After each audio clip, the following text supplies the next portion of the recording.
Hey, everybody. How y'all doing today? Happy Labor Day.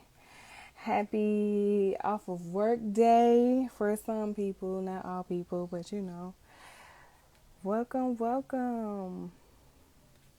We are getting to the stock market today. The stock market today, okay? So I came prepared with my pen and paper because I have no idea. I have no idea about the stock market at all. That's like if my life depended on it, it just would be bad. If my life depended on me knowing anything about the stock market, I, I probably wouldn't make it. So good thing we got CEOAshon today to give us that good game on getting into the stock market because we definitely need it. What's up? What's up, my friend? How you doing, Delmas? I can't wait for us to get on next week so we can start figure out how we can get our own do-rag bonnet business going, because definitely a lot of people a lot of people don't do things outside of the box, and I like how you did that. So I'm super excited for us to talk next week to get these good gems. Alea. All right, y'all, let me see if my co-host is ready. It's in my car. When is the last time that she ate?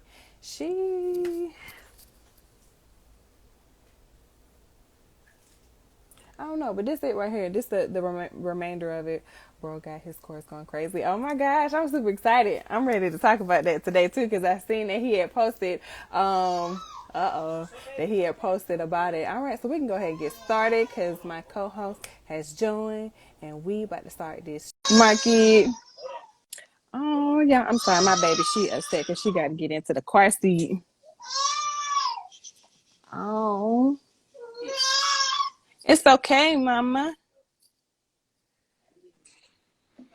Hello. What's going on?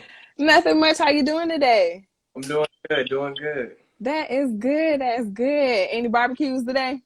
No, no, No. no problem. Oh man. Okay, cool. All right, we can go ahead and get into it, y'all. So welcome, happy Monday, everybody. I hope everybody's day has been going amazing. I am CoachLay. We are here with an amazing entrepreneur, Mr. CEOAshon, and today he is going to give us the insights on how we can get started in the stock market, understand the stock market, because you never know. Your story could be the help for someone else who's interested in getting started in that. So without further ado, if you could introduce yourself a little bit more and, just give us a little insight into who you are and what you do. Of course. My name is Ashon Bennett. I'm an 18-year-old entrepreneur. I trade options in the stock market, teach other people how to invest and trade options in the stock market as well. Okay, so we can definitely. How did you get into the stock market? Because, like you just said, you're 18 years old. I mean, the average 18-year-old is not into stocks. So, how did you get into it? So it started off, I kind of had to get put in a place where I wanted to actually learn about it and learn about different things in general in terms of entrepreneurship. Mm-hmm. During the pandemic, I had something like an altercation or something like that, and it basically pushed me to basically be in solitude, be by myself in my room, just be to myself. And at Mm-hmm. that time, instead of just being like, sad, depressed, and stuff like that, not doing anything, I decided to use that as productivity to actually do something and actually learn and research different things that I wanted to do. And that gave me time to basically just sit there and just experiment, because I looked up like wholesaling real estate Mm-hmm. and e-commerce and stuff like that, but I wanted to find something that really fit me. And stocks and options, just investing overall, that Mm-hmm. really spoke to me, and it really gave me a sense of, okay, I can ride with this, I can rock with this, and this is important, and this is one of the big three things like that helps build wealth: the stock Mm. market, then you got real estate, then you got business. So I just decided to pick stock market for now, and then obviously work my way up to those later on. Okay. So what's the science behind the stock market? Like, how does it work? Because, I see like on movies and stuff that have like all of the men going crazy, answering the phones and stuff like that. Like, is that like a real life thing or is that just made up? That's more like those are for like those like down at Wall Street. So Mm-hmm. basically, what they have is like the people that they do calls and stuff like that. Those are for institutional investors mainly. So they basically Mm-hmm. trade and invest for people that have like millions of dollars, hundreds of thousands of dollars in the market, and Okay. that's overall for. But the stock market in general, just think of it like a huge network of just companies basically, Mm-hmm. and those companies have different industries and different sectors. So there's about like 11 sectors in total. You can't call me on every single one of them. I think there's tech, communications, there's health, there's also energy, there's tech, there's different industries and stuff like that, and there's different companies that fall under those different industries. So think of it like the school system. There's like, one school would be like, let's say like an ETF, or like ETF is like a bunch of stocks in general. Think Uh-huh. each student as a stock, each student has their own company. So they're all in like one convenient place, but they all fall under one system basically. And Okay. just think of it like that. Okay. I like how you broke that down because that kind of puts me at a little bit of ease right now because my fiance has been telling me that forever. Like, we should get into the stock market, but I was just like, okay, we're gonna put some money in and that's it. So can you tell us what are the steps to get into the stock market? Do you have to be a pro? Can you be a newbie? Like, how do we get started into that? You got to be determined. You got to be willing to learn and understand it. You don't have to be a pro. You don't have to be like Mm-hmm. super great at the stock market, because obviously, if you're starting something new, you're not going to be good at it. Right. When you're getting into the stock market, you have to know like what is your goal? Like, what do you want out of it? Do you want growth? Do you want just a place to hold your income? Because some people use it just like so they can put their income and then hold it there over time and let it grow Oh. over time, but just to hold it there. Like, Mm-hmm. there's different things that you want to like look out for. But if your goal is for, like, for example, if your goal is for growth, and like for me, since I'm 18 years old, since I'm younger, it's more likely for me to it's better for me to take more risks now rather than when I'm older and like when Yeah. I'm it. So I think of it like a spectrum. So the earlier you are, the more like risk, the more growth you should start looking for. And then the Mm-hmm. older you are, the more you should start looking for growth and just for stability. That's just my personal opinion though. But again, that's just like the spectrum for it, because for me, I don't really have to, worry about too many bills or too many like, different things, because Mm-hmm. still in school or college or elementary school or middle school, there's not much for me to like worry about financially. So I'm at Mm-hmm. a better position to experiment and do that stuff now rather than worry about that when I'm older, have kids and stuff like that, because it's Right. a level of like responsibility. But in terms of getting into it, just like there's plenty of different brokers and stuff like that. There's TD Mm-hmm. Ameritrade, there's Robinhood, there's M1 Finance, Webull. Like there's different like brokers to use. There's not really one good broker. Like Mm-hmm. I literally just went on YouTube. Like I literally looked it up and said, okay, like what is the stock market? Obviously it'll tell you. Then it'll tell you like what brokers there are. And I literally looked at one video and it showed like all the different like brokers and stuff like that, and what they're good at, what they're not good at, etc. So it's not really one specific one you should pick, because I Mm-hmm. had two so far. I started off with Robinhood, and now I mainly use Thinkorswim, like TD Ameritrade. Mm-hmm. Um, but I've also tried out Webull and different things like that, and I just pick what fits me. But there's like plenty of different brokers, and then once you set up your broker, and then you put money in your account, then you can start investing, trading, etc. Because you already have your account, and you can just start. So what is the difference between all of the companies that you just named? Because, I know in a sense they all are stock market companies, but what should one look for if they are looking to get into have a legit, I mean not have a legit, have like a steady company instead of going back and forth? Or do you suggest having multiple companies? It depends on what you're looking for. So, for example, Robinhood, it's not the most like reliable like platform, because like there's certain restrictions and stuff like that that's on it. It's less Mm-hmm. reliable in terms of what it does with your stocks and stuff like that. However, it is super simple to use. Like it's super easy to use, simple platform. It's easier for beginners to digest. So if you're looking for ease of like just understanding slowly what the stock market is, Robinhood, I highly recommend that if you're looking Mm-hmm. for ease of access and ease of use.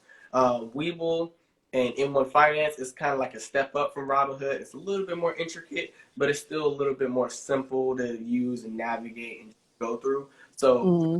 it depends on what you're looking for. If you're looking for a reliable, like trusted broker, like then I recommend like TD Ameritrade, Fidelity, Vanguard. Like those are just better like um, platforms to use in general. But if you're looking for Mm-hmm. ease of access, then I recommend Robinhood, Webull, and One Finance. Those are a little bit easier to use, even though they're less reliable. Okay. So once we find our broker, how do we invest into the stock market?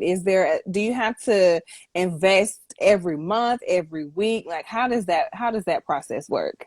Oh, you don't have to invest like every week or every month. That's up Mm-hmm. to you, but it just depends on what you want to look for. So, for example, if I wanted to, like, that goes back to what your goal is. So, if you want to just invest just to slowly put money in there every single week or every single month out of your paycheck or something like that, just to invest it, you can either pick stocks that you really like around your house. Like, you can Mm-hmm. literally go, like, in your kitchen and figure out, okay, well, what's in here that I have that I can use or something like that. Like you can go in your closet and be like, okay, I got Nike shoes, so I can invest in some Nike stock because I have it, I purchased it, I bought it, so I Mm-hmm. trust the company. And you can go to like for my females out there, you can go Bed Bath and Beyond, or you could go Beachbody, or something like that. Like my Mm-hmm. mom was asking me about that, and I told her some stocks that like because she uses because I was like, oh, you use this, this, and this, so you should look to invest in it.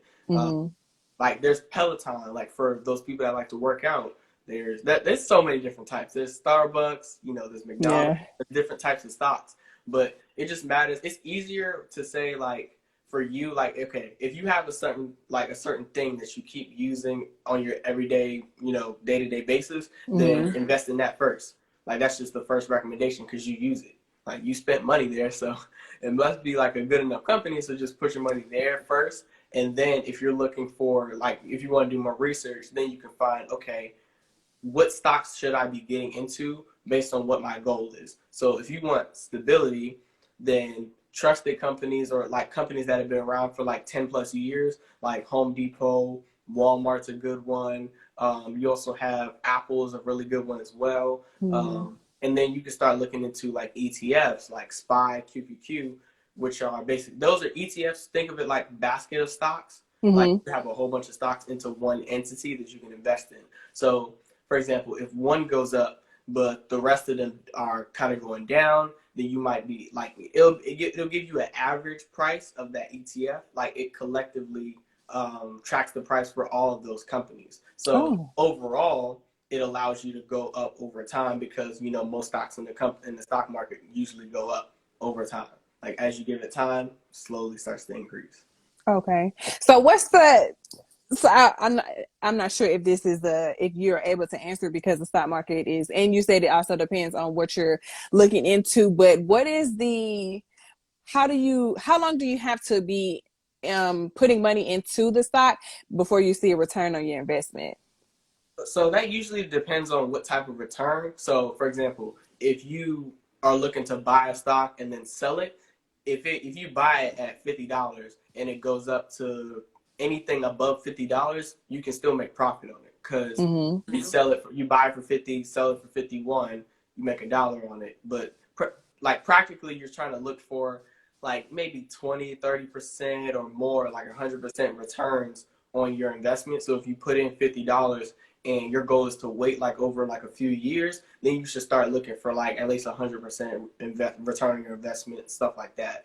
Because it depends on like as long as you're making a return, like you put in money and then it goes up, like the stock goes up in value, then you're good. You can also make money through dividends. So if you own a company, like you own a stock, it pays you a percentage based on how much you own. So if you have one share of Apple and it gives you, this is not like the actual dividend, but if it gives you 1%, so like dividend yield, so that means Mm-hmm. every quarter it'll give you about $1.50 per share that you own, just like over like every single quarter. So that's a dividend. So different stocks have different dividends, but I recommend if you want like high dividend yields, I recommend REITs, real estate investment trust.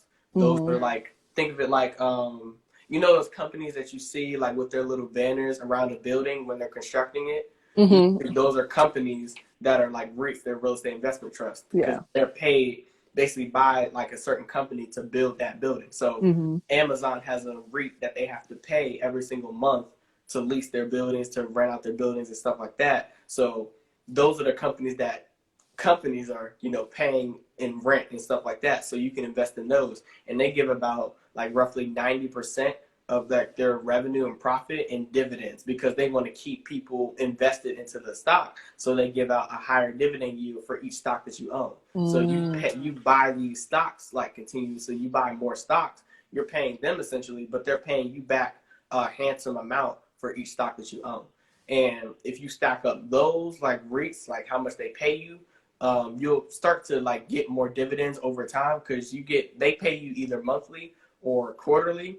That's usually like typically like how REITs work. They pay you either monthly or quarterly. I'm getting paid monthly on Mm-hmm. one of mine.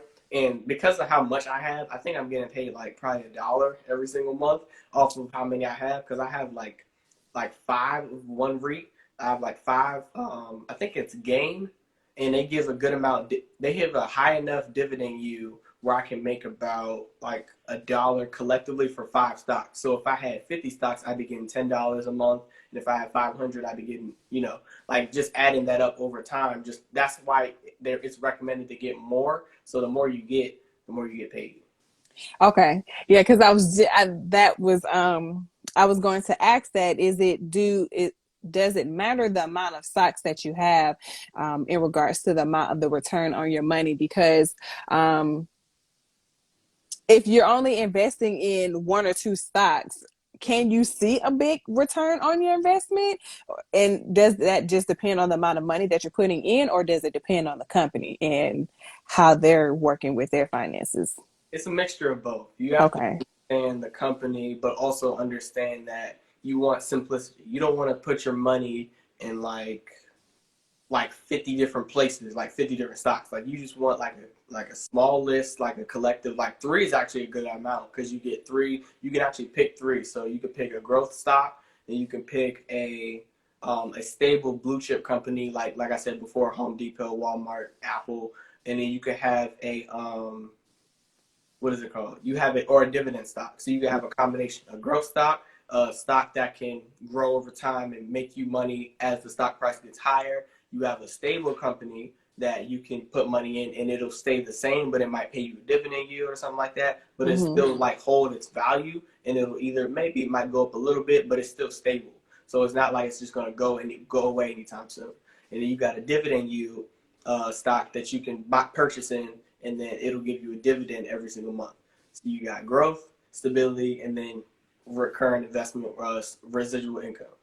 Okay. So hopefully this doesn't sound crazy, but my fiance was telling me that when the stock market crash, well, when I was thinking of the stock market crash, I was always thinking like, because, every time the stock market actually crashed, a lot of people were like, oh, I lost so much money, this and that. So I was just like, is the stock market actually taking these people money? Like, are they not getting their money back, or are they just not getting what they put in? So can you dive into what it actually means when the stock market crash, and what it means for the investors and the amount of money that they're putting into their stocks? When the stock market crashes, usually that stems from the companies doing bad. Like for example, when COVID started, a lot of companies started like doing badly because people were getting locked up in their homes. People had like weren't really going out shopping, doing anything. They were kind of stuck in their house, not doing anything, and that caused Mm-hmm. panic. There was probably some individuals that were selling their stocks because they was like, "Oh, I need money" or something like that, or "I just don't trust this company" or something like that. So they're selling off. Then you got those institutional investors that are probably selling off as well, trying to make profit on the companies doing badly. So since the companies are doing badly, it might start going down, and then institutional investors, those bigger investors that pay like millions of dollars just to short a company or like buy a company, they'll do that. And just because like overall, when the stock market crashes, that means just businesses are trying to kind of doing bad a little bit. That's basically Mm-hmm. what that says. And when COVID started, that's a perfect example because people were inside, not many people were making money. Some companies did good during the pandemic and they started actually increasing in value, but like airline stocks, like people weren't taking flights, like people were staying inside. So they did Mm-hmm. like, they started tanking and doing badly because no one was really using their services, etc. But some companies did good, some companies did bad. So a stock market crash just means majority of the stocks or majority of businesses started doing bad, and then that caused a decline in the market overall, which is actually a good thing in some people's eyes because, for example, SPY that I was talking about, that's just the ETF. Normally it doesn't even move that much, but when COVID happened, it dropped to about $212 from like 380.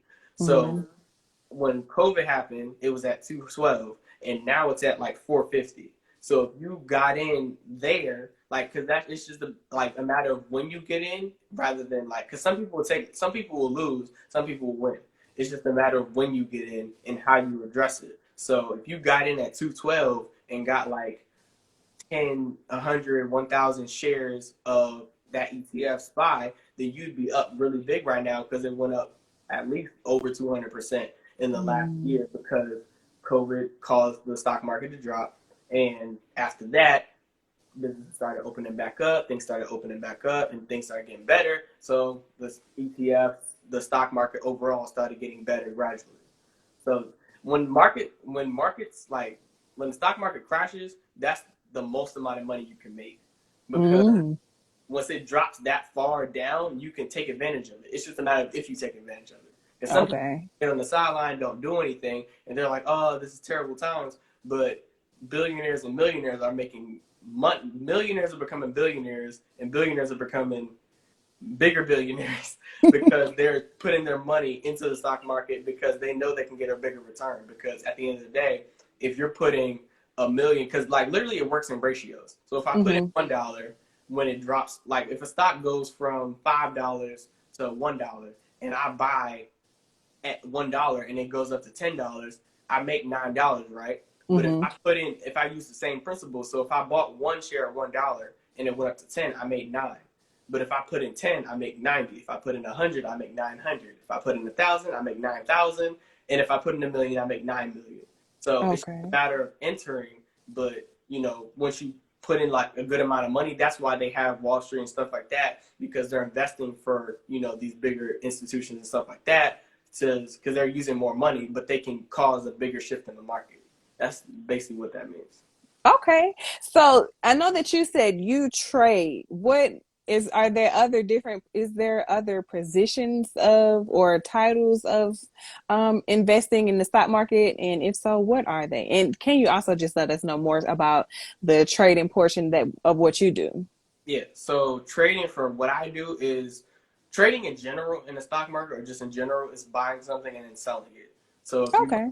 for $1 and then sell it for two, you traded it. That's basically what that means. So what Okay. I do is I trade options. So options are, think of it like a piece of paper that has 100 shares of a stock on that piece of paper. So Mm-hmm. normally if I was to get Apple at 100, it's at like $150 right now. If I wanted to trade 100 shares of that, I'd have to pay $15,000 just to like trade 100 shares of it. I'd hold them indefinitely if I needed to, but I'd have to spend $15,000 just to trade 100 shares of Apple. So what options Oh. allows you to do? It says, all right, we'll let you trade this amount of shares of Apple for a certain amount of time, and you have to pay a certain amount up front, but it's not going to be as much as paying $15,000. So Mm-hmm. instead of paying $15,000, I might be able to spend $200 on like one options contract. But I spend $200, but I can control $15,000 worth of Apple's shares. So what I do is I Oh. buy the contract for 100 shares, and if it goes up $1 at least, I make $100 per dollar that it moves up. So I get to leverage more for way less, and I basically repeat that process over and over again. So when do you know when it's time to sell or when it's time to trade? For me personally, for my strategy, personally, I cap off at like about 20% usually because I'd Mm-hmm. like to make consistent gains rather than like huge exponential gains. And that just depends on what I'm trading. So if I'm trading like in a day, I want to try to make 20%. And if it drops below like what I'm making, then I might cap off at 10%, and I don't let, like, if I put in $200, I look to make about probably $40 on that trade, like 20% on that specific trade. So if I'm trading for like a minute or two, I might put in a trade for $200, and then if it goes up 20%, I might sell it at $40 or $50, and then just take my profit there, and then just leave it alone. That depends on like the actual stock. So if I wanted to trade, like, because I trade Tesla as well, actually on my course I did a live video where I recorded myself trading, and I made 2,300 on Tesla in about 16 minutes or so. But that was a little bit like differently, because I traded, my profit on that one was like 50% or like 40%. So it was a little bit higher, but only because Tesla's a little bit more volatile, meaning it moves more like in its price. So I can take advantage of that. So the more it moves in its price, the better I can take advantage of it, because I can make money on it going like either way. Because if it goes up $1, I make 100. If it goes down $1, if I'm doing a put option, which is basically betting that the stock goes down, then I make money on that too. Okay, so I didn't know that you could bet on the stock going up and down. I thought it was just you put your money in and hope that it just continues to go up. So like, it's more of like so if I'm hoping that it'll go, if I hope that it goes, not hope, but I predict that it's going to go up based on my, my research, based on what the charts say, based on my confirmations, I'll say, okay, I think it's going to go up. So I'm going to get a call option on it. And depending on how I do it, so if I'm day trading, usually I put the expiration date out about 3 days or so, 3 or 2 days. And if I'm scalping, which is like trading within like a minute or 2 minutes or 3 minutes, then I put it out for like the same day expiration or 1 day, because I'm going to get in and get out quickly. So the reason why time expiration is so like important is because it's one of the Greeks, it's called theta. So think of it like your phone is at 100%, and by the end of the day, it's going to go to 0. So that's how the options contract works. So one contract, it might have a phone that will go from 100% to 0 in 1 day, and then another one that might go from 100% to 0 in 300 days. So on day 10, you might be at like 99%, but that's just how like the time decay works. It slowly ticks off, and you have a certain time limit to capitalize on making money with that option. Oh wow. Can you just leave stocks in forever and just let it grow, or do you have to continue to put money in it? Or if you just put money in it, is there such thing as an interest stock or something? Like you put money and it just grow on interest or something? I'm thinking like a So 401k. basically, and actually it kind of does work the same way. So for example, what banks do is they put money, they buy stocks. So they put money in the stock market, and the more it grows, that's interest. That's basically making interest on your money, because like with interest rates for like like a credit card or something like that, it takes a certain percentage away if you don't do something. So it's the amount that you make. So if I make like, I want to say like 10%, like, because interest, like 10% interest basically what you can call it. So if I put in $100, and after a year I get a 10% interest, like 10% increase like in my money that I made $10 on that 100 after like a year. But that's just like an example. So yes, you can think of it like an interest. Like over time you might make a certain percentage. The average interest or like rate that you'll like increase in your like your stock market value is about 7%. So like 7% increase on your money. So if I put in $1,000, then usually over time it'll grow by like 7% of whatever that is. So like 7 to 10%, which is like about like $70 to $100 if you just put it there, sit it there, don't do anything to it. And that's for like basic stocks. Like basic stocks that like blue chip companies. Like you put in money and it might go up like a little bit, but you still make more money over time because the stock market just grows. So like if you look back in time, the only time that it took like huge like dips was like kind of during COVID. COVID wasn't too bad. Like it had a good dip, but it wasn't as bad as like 2008. When that The whole recession. yeah. So like there's different dips in the stock market, but overall the stock market goes up over time. So you make interest on it going up over a certain amount of time. So yes. And you to keep like, putting money in. So if I don't have to keep like doing it. Like I have to keep putting money in it. It's not like I don't have to. It's just a Mm-hmm. matter of if I want to. So if I want to put in $100 a week or a month, then you can do that, and you can just select what stocks you want to put into. But at the same time, you don't have to. It's not like required. Like, oh, you have to put in your money this month. Like you don't have to do that. Okay, because I know that's just something that I've always thought, like, I have to put money in here every week or every month in order to, like see like a big return on money. Because a lot of people,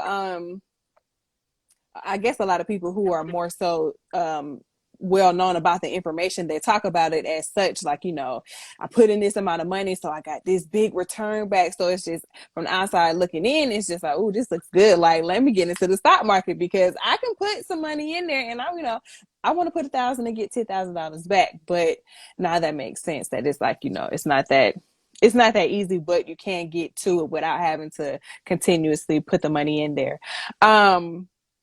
Why, in your opinion, why do you think it's so important to invest into the stock market? So in my opinion, just I feel like not even in the stock market, but just investing in general. Like Mm-hmm. something goes up over time, even if you do like bare basics, you at least make 7-10%, which is still better than what the bank is giving you at 0.01%. So Mm-hmm. regardless, even if you just threw it into like any stock, you have a higher chance at making more money with the stock market than you do with the bank. So I recommend just investing in the stock market because it's for me, like I'm literally 18. I don't know nothing about life or anything. So investing, and I got people's like my friends' parents coming to me asking me about investing advice and stuff like that, like where to put their money. And it's Mm-hmm. because I spent like about a few months just putting my researching and just understanding what the stock market is. Because it's pretty simple. It doesn't take 4 years of college to understand what the stock market is. But Mm-hmm. that'll help you. But at the same time, it's literally just about what you're investing in, where you're putting your money, and just understanding what you're doing. Like if you understand what you're doing, then you'll make more money theoretically because you know where to put your money. So instead of just throwing your money into whatever stock and you make it 7-10%, you might be able to throw it into a stock that has like a 100%, 200%, 300% growth over Mm-hmm. the span of a year, and then you make money on that. Like Netflix, I think over time, I think it's increased now, but it was like 1,600 or 1,700% over like Mm-hmm. past, I think about 10 years or so. So if you put in like that now, like you just put that in like 10 years ago and you just let it sit in general, it went up 16%, 1,600%. So your money would have went up 1,600%. And that's just letting it sit, not doing anything. But that's based on the stock you get. So if you do bare minimum research, find one stock that you think, okay, this buy has the potential to grow. This is a little bit, undervalued, so it has room to run up. I'm gonna just put my money in here, let it grow, let it sit, not do anything. Do what the bank is literally doing with your money when you put it in there, and then Mm-hmm. see what returns you get. So as far as for like the stocks that you use, do you base it off like how you were saying your mom, like you're telling her like whatever you use in your everyday life, do you base your stocks around that, or do you research stocks that like up and coming and you can see like, okay, I know this stock is going to go to the top, so let me invest into this one? Like, how do you? I think for me now, I think it's a majority of me like researching the companies now because like for me, that's just the start out. Like if you want to start out like in the stock market, then you could start out with just things around your house that you could just find. But if Mm-hmm. you like get an understanding of what's actually good in the market and you could break down those companies and stuff like that, then you start to look out and see more things, like more opportunities, because you're not looking through this just peephole of what's in your house or like what's of. So Yeah. for me, I do mainly research stocks now. Okay. Does it take a lot to, understand like the ins and out of the new stocks that are coming in, or it's just you can just look and see like a breakdown of how long they've been in business, what their sales are like, things like that? So for the understanding part, this is just me personally. It took me about 4 days to one learn how to research a company, break it down because I got a course in December of 2020, and it took me 4 days. 2 days to go through the course, one day to research the company that I wanted, and then the fourth day I made my options trade and made 2,000. So personally, I don't think it takes that much, like just 4 days of literally just me spending time going through the course, understanding, okay, Now I know what to look for. Once I knew what to look for, it was pretty easy. And I put most of that stuff in my course anyway, just what to look for, like the financial statements, the financial sheet, the balance sheet, the profit and loss of the actual company, the 10K and 10Q reports, like those are important too. Think of those as like report cards Mm-hmm.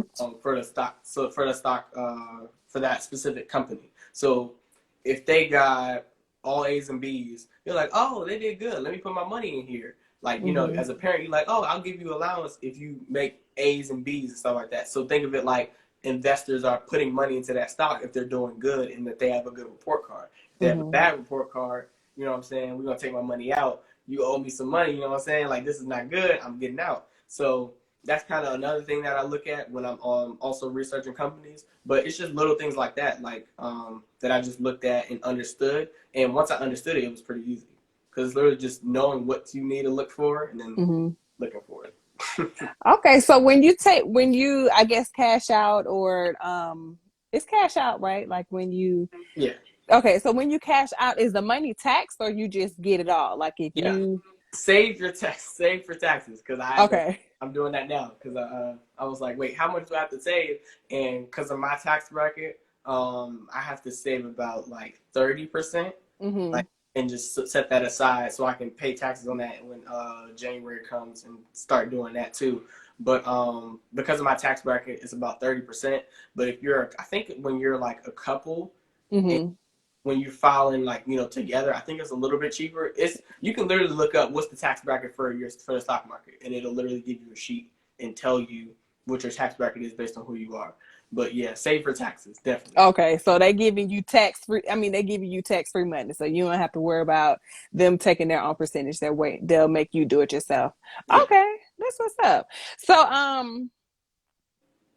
So okay, so you said the best investing as for a newbie would be household things or things that you purchase on a regular. So if you're not a newbie and you want to add some new stocks to your portfolio or whatever, what would be one of your middle or upper stocks you would suggest for someone to invest in? Are they trying to invest or trying to like trade it, like trade it in the stock market? Can you give us both? Because I don't know. Yeah. I'm asking for whoever might. Yeah. So if they're investing, it depends on like because I don't know what they know. I don't know what stocks they know, but Mm-hmm. that's hard to say because like it depends on what they're looking for. So if they're trying to invest in general, there's plenty of like stocks that do that because there's plenty of stocks and ETFs that grow over time. So if you're trying to invest, just look up certain ETFs and what they hold inside of those ETFs, and then you can go from there. Because they literally have like when you go on like you can go on Yahoo Finance or you can go on Finviz and you can basically put your criteria of what type of stock you want and Mm-hmm. it'll basically give you a list of stocks that fall into that criteria, and you could just pick which one of those stocks you want to look into, pick that one, and then just rock with that one, and then understand like the company and stuff like that. But you can just like search them up, like literally Google search stocks, and they'll do that on Yahoo Finance, Finviz. You can also go on what was the website I use? Stock Charts is also a good one too. But you can just research stocks and you can see them, on those websites and then go through it on there. Okay.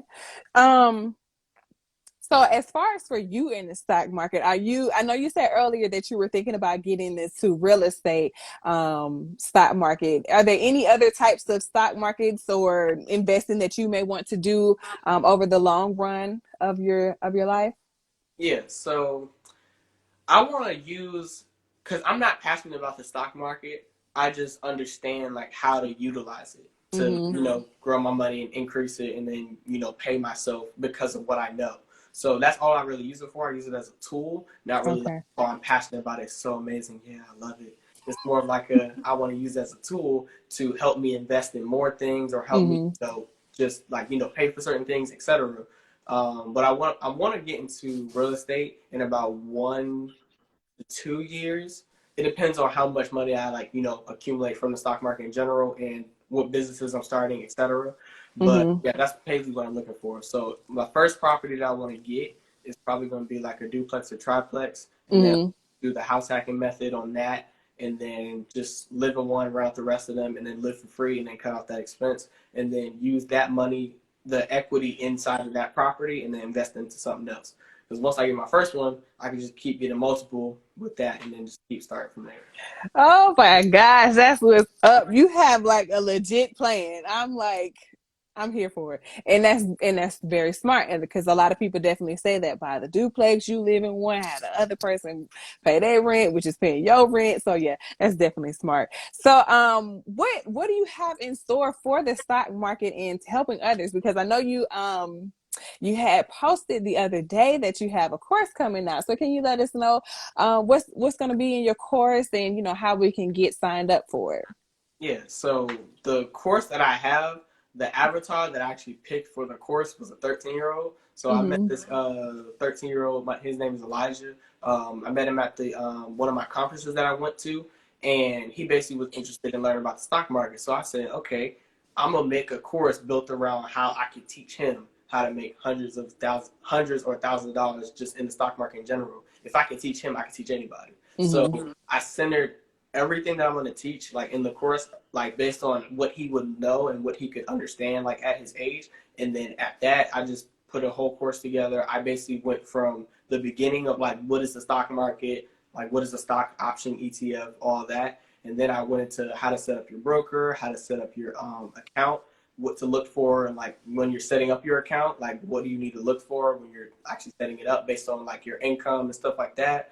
And then I basically told you, like I told them like about my strategies. Then I gave them a live breakdown of me trading so they can see how I use my strategy, how I trade and stuff like that. And then they could just go back through it, hear me too. Because I went through courses. I spent about almost $5,000 on courses in general. So Mm-hmm. what I did was I set up all the courses like on my screen, and then I went through them and I said, okay, what is not in these courses that I could put? Yeah. So I just started adding stuff, and I started writing stuff down that wasn't in those, and I just started adding them to mine. And I made my price competitive to theirs. So now I want to basically market it. My whole market is for like teenagers and young adults and stuff like that. Because Mm-hmm. like my market, I can feel for them. You know what I'm saying? But Yeah. I still want to. Adults can get it too, obviously, because if they want another stream of income or another way to make money with the money that they have, that's basically what the course is for. And you can go on www.optionstrading.com, Mm-hmm. optionstradingblueprint.com, and the link is in my bio too. And you can basically just get it. And actually, at 10 p.m., I'm basically going to drop it to $97 from the actual price that I'm going to launch it for. But you Mm-hmm. get it for $97 at 10 p.m. for 97 minutes. So if they want to take advantage of that, then they can definitely do that. But yeah. Okay, that's what's up. Are you going to do any more courses in the future as grow into your stock market? There's one that I'm looking into. Mm-hmm. I'm looking to create a course that centers around just financial literacy in general, because Mm-hmm. I know there's a lot of people that's like, for example, at my school, like I had to take a break from everybody and like, learn this path of financial literacy. And like majority of them there just didn't understand it or didn't like feel like they needed it. So I want to create like a course that I can basically give to, teenagers and young adults and parents even, so they can like Mm-hmm. start teaching their kids and start like helping their teenagers and their kids understand this stuff, and they can also apply it. Like for example, um, like kids my age, they don't even have like a credit card yet until they're in their 20s or outside of college and stuff like that, or they don't know how to use a credit card until they Mm-hmm. get to college, and then they start messing up their credit and stuff like that. So they end up having like a bad credit when they go into the workforce and stuff like that. So that messes up their chances of getting a house or getting a car and stuff like that. But for me, I'm 18, but I have a 780 credit score. The first credit card that I ever applied for is 18,000, and the average price that people get approved for credit cards at my age bracket is about like 1,200 or something like that, Mm-hmm. from what I researched. So I just want to teach people just about financial literacy and just understanding like, okay, you can start this now, and then your parents can help you, set up your credit card, set up to, start building your credit up, start educating you about investing and stuff like that, like where to put your money, how does money work, what does the bank do with your money, etc. Like there's different things they can learn about, and that's kind of another course that I want to make. I don't know if I want to make it like a curriculum or like a call or something like that, but I Mm-hmm. might make it into a course too. That's what's up, and that's definitely something that is needed, because I can definitely say for myself personally, when I was your age, when I was 18, I was not worrying about that. I definitely got my first credit card at 18 and went through it. I mean, went straight through it. Okay, like no holding back. Like, okay, I'm gonna pay my little monthly payment, and then I'm gonna spend it again. Pay my monthly payment, then I'm gonna spend it again, and then it's like before you know it, that compound interest is there, and it's just like, okay, I started out with a $1,500 credit card, but now I owe them $3,000. Like, how did that happen? So I'm so happy that at this age that you are thinking about your peers and the generation that's behind us, because that is something that's very important. And unfortunately, for individuals whose skin is kissed by the sun, we are not given those resources as others. They're born into it. Their family sits and come work for the company. I mean, come work for the family business. Like, that is given to them, versus with us, we actually have to get out there and work for that. So I really do. That's amazing. I like that, because that's one thing I'm just like super a fan of, and just for like us just understanding financial literacy and doing and being better for ourselves. So I'm super proud of you. I already know it's going to be great things in the works for whatever you have coming, because you literally taught me some things. You taught some of everybody else on this live some things, because I've been seeing so many comments going. So you said go to the link in your bio, and your Instagram is CEOAshon, and that is where they can find your course. And at 10 o'clock tonight, that's where they can get it for $97 for 97 minutes, right? And the website is www.optionstradingblueprint.com. Options Trading Blueprint. In the comment section too. But yeah. Okay, perfect. Because I'm gonna definitely add that on there. But unfortunately for whoever didn't catch this live, they gonna miss out on that good deal that you have going on.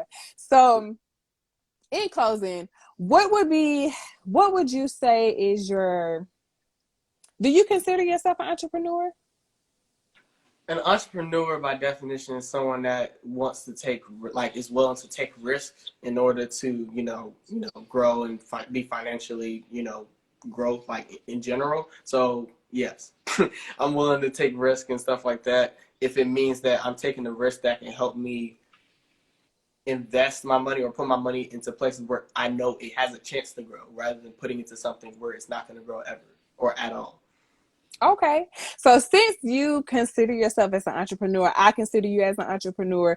Can you give us some words of advice to someone who's older than you, younger than you, who is not sure what they want to do, but they know they want to do something? Because, if you're 18 years old and you've decided and figured out, like, hey, this is what I want to do, how can you help someone else get there? Because it could just be a few words of advice, encouragements, or do this, do that. What would you give to the good people? So for me,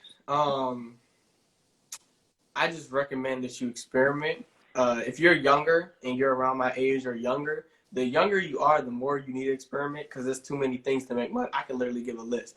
You could have a vending machine business, you could have an e-commerce store, a Walmart automation store, invest in real estate, invest in the stock market, trade options. You can have your own personal business or personal brand, a clothing line. You could sell snacks at school. That's what I did. I made a few hundred from that. You could create your own, like nail business where you can do people's nails and stuff like that. You could do hair. Like, there's so many different things you could do and just make money from. It's too many ways to make money. Someone literally sold an art piece that was invisible. Like, they said it was molecular art, and they sold that for $18,000. He sold $18,000. It's like, it's almost impossible to make money nowadays. So it's just a matter of just, what do you want to do? Because and then once you find it, like once you go through everything, you try all 31 flavors at Baskin Robbins, then you just figure out, okay, which flavor am I going to eat, for at least a year or at least 2 years, and see, okay, what can I do with it? So that's just my recommendation. That's what's up. I appreciate that. Yes. Well, I appreciate you getting on here, joining me today, giving us this good information about the stocks. Everybody, I hope you guys enjoyed this. He has provided the website to where you can go. Is optionstradingblueprint.com, where you can go on there, get the course. Is the course is already like recording and everything like Yeah, that, I right? recorded it, edited it. I spent like 6 hours recording it, and then so many more hours editing it. So that took a while. But it's finally finished. I actually sat like literally right here and set up everything, and then started recording everything. So everything's ready. That's what's up. That's what's up. You are definitely a man of jack of all trades. Like you really doing it in every aspect, and that's what's up. So I already know you won't have to worry about you not needing some money because you're gonna find a way, and you're very skilled in different things. So definitely. So I appreciate that, and we're going to be on the lookout for everything that you have going on. I appreciate you for coming on here with me on the holiday. And I just look forward to much of your success. And I thank you so much for coming on here with me once again to help us get into the stock market. I appreciate you having me. Thank you.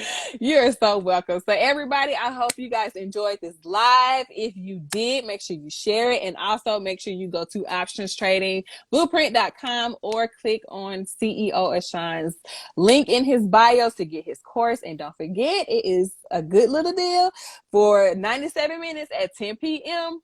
for $97. Okay. All right. So I appreciate you, and I will see y'all soon, and y'all have a good week. Okay. All right. All Peace out. right. All right. Y'all have a good one.